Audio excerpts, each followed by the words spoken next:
What's up guys, my name is Alex and I'm so fucking pumped right now because I just got this new Canon EOS 90D. I'm excited, it's awesome. I was using a Rebel T6 before, then I was using a Panasonic Lumix G7, which I still have. I'm gonna keep that for like daily shit. I'm just gonna keep it in my bag, you know, for that swag. I'm gonna have to leave that in there, I'm assuming. So, what I want to talk about right now is, let's see what we got.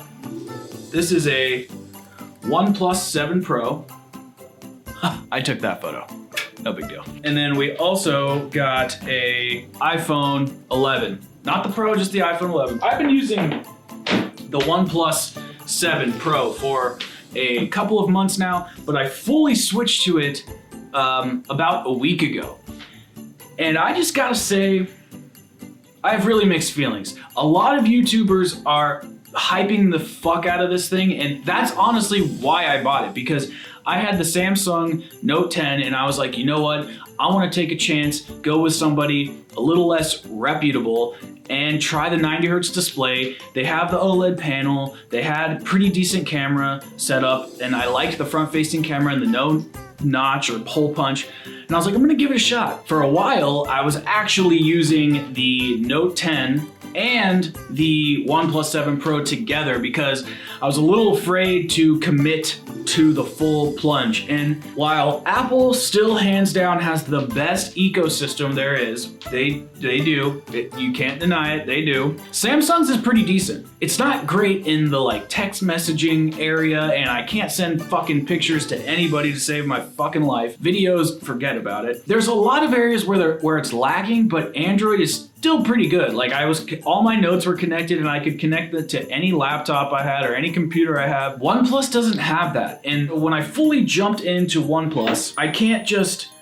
add the Android calendar and move down the transparency. That's one thing I really liked with the Samsung, is that they had their own calendar. I could alter it in the widget section. So now I have to have this clunky ass Google Calendar on my background. It looks stupid. I mean, I can always go to the app. These are just minor things, but what really bothered me was the notes feature. I use the shit out of my S Pen on my Samsung. I know a lot of people think it's a gimmick. I like it. I use it all the time. It really does a lot. One of the things I really liked a lot about the Note 10 was being able to just pop that sucker out when the screen was black, write down a quick note, oh hey, fuck you mom, and then just like go back to my day. It was easy peasy, lemon fucking squeezy. I liked it a lot. This thing has no good note features at all. It can't even make bullet points in the correct space, man. Like, what? Let me just show you this. Here's what the check mark looks like. The one thing that is really kind of weird about the OnePlus Note system, and I don't think a lot of people would expect this, and I didn't expect this either, when you select all with like, you know, you want to highlight something to copy and paste. If you go down too far, okay, this is hard to explain. Let's say I want to highlight a whole page of notes, but half of the page you have to scroll down to get to. I highlight where I want to start highlighting and I want to go down just a little lower beneath the page. Well, you can't do that. It like stops. There's little subtle features that just don't let this phone be a smooth, true flagship. And I'm actually pretty disappointed that it costs as much as it does, because those are the little features that you're paying for, I've come to realize. I started using Apple when I was 16, I'm 30. I haven't used Apple for the last 4 years up until this week. I'm gonna make a video about that, how much I missed it. It took me a long time to get out of Apple, and then when I finally did, I went straight to Samsung. I didn't try anything else, so I've never really experienced a lesser brand. Is that a fucking, I don't know, there's like some giant bug in here. Just these little things. It's really hard to explain. You have to try it for yourself before you say it's bad. There are great things about this phone. The battery life is pretty good. Pictures are meh, but the 2K display, the 90 hertz, the OLED, it's a great viewing experience. But there's just little things that really drive me crazy about it. So for example, the notes feature, that's a huge one. The widgets, they're not very great. The One UI is pretty poor. There's a lot of customization in this thing, but it kind of fools you because that's what Android is known for.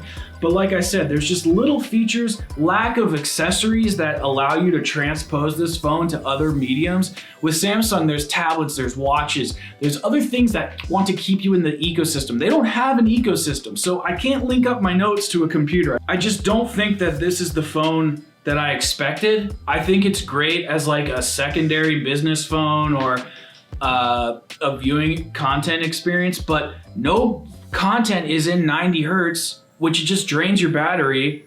Phones have such dense pixel density, whatever, so everything looks pretty good. Like I just got this iPhone 11 the other day and it looks fucking great. I mean, I can tell that it's not OLED because I've been staring at OLED for a while, but other than that, it looks fucking amazing. This phone was just kind of a letdown. I really like it for the snappiness, the 12 gigs of RAM, all that shit. I understand why all the tech YouTubers were raving about it. Should this be the average American's daily driver? No, it should not be. It should be an iPhone 11, a Galaxy S11, stuff like that. This phone needs a lot more on the software end because it is just not there. Plus, this is driving me crazy. Come on, there we go.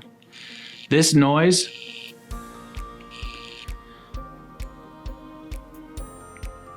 I can't take it anymore. That's gonna do it for this video, guys. I don't really know what I'm talking about. I just got this new camera. I'm pumped. I wanted to try it out. More videos coming soon. Christmas break is right around the corner. I just wanted to literally get this off my chest. The OnePlus, it's not what people tell you it's all about. It's great if you're a millionaire and you can buy 17 other phones and Apple's your main phone, but you want Android to be fucking edgy. It's great for that, but other than that, I wouldn't get it, man. Not until they can come up with some better software. Software is the name of the game, I'm learning. After testing the Razer Phone 2, the Samsung Galaxy 11, or Samsung Galaxy Note 10, the Galaxy S11. I mean, I've tried fucking so many different phones. And I'm telling you, when you start to realize how there's so many similarities hardware style, and you realize that software is just the name of the game now, this phone just can't really compete. And I think that's a shame because there's a lot here that's good. There's a lot here that's good. But when I'm trying to work and I really need to send somebody a quick photo or a picture or something, and I'm juggling a couple different apps, the fluidity isn't there. It's just not, and that's a shame because I've had an iPhone 11 for a day and the last iPhone I had was an 8, and I already know how to use it better than I know how to use this OnePlus, which I've had for months. My name is Skeptics, signing out. Derp. A derp. A dumb.